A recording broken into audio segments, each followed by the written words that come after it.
Kung saan ka pupunta, mapupunta ka ba sa impyerno o mapupunta ka sa langit? Tingin mo kuya.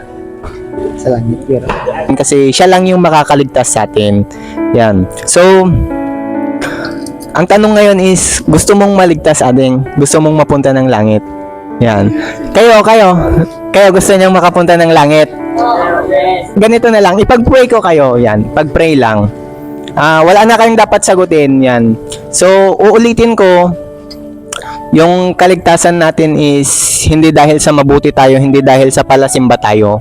Yan, yung kaligtasan is na kay Jesus Christ lang. Tanggapin natin siya. So, pwede bang sa panalangin na ito is sundan niyo ako? Yan, pikit natin yung ating mga mata. Sundan niyo lang ako, ading.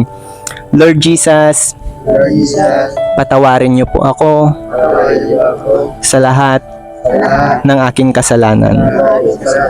Binubuksan ko ang aking puso at tinatanggap kita bilang aking Panginoon at tagapagligtas ng aking buhay. Tulungan niyo po ako na mabuhay ng may mabuting puso. Maraming salamat. Ito ang aking panalangin sa pangalang Panginoong Hesus. Amen. Amen. So, congrats yan. So, tinanggap niyo na si Jesus Christ. Ngayon,